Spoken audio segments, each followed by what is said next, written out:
Okay, I'll just show you how to pair a mobile to the Bluetooth audio system in this 2018 Audi A3. Over to the phone, onto settings. We would need to go to, well, I'll just do that, onto settings. Then we need to select Bluetooth, make sure Bluetooth is green there. And then we're watching out at the bottom.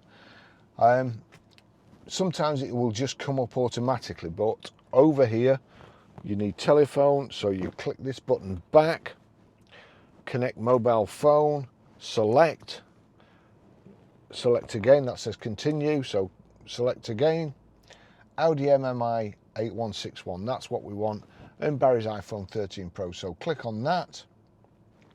That's thinking about it. There you go.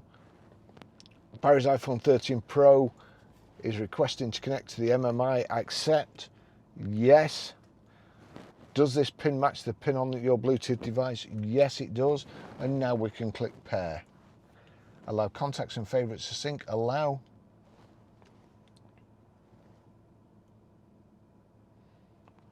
And if we just go to the top, Audi MMI connected. Connection's been established. You'll see there it was established for also audio and the mobile.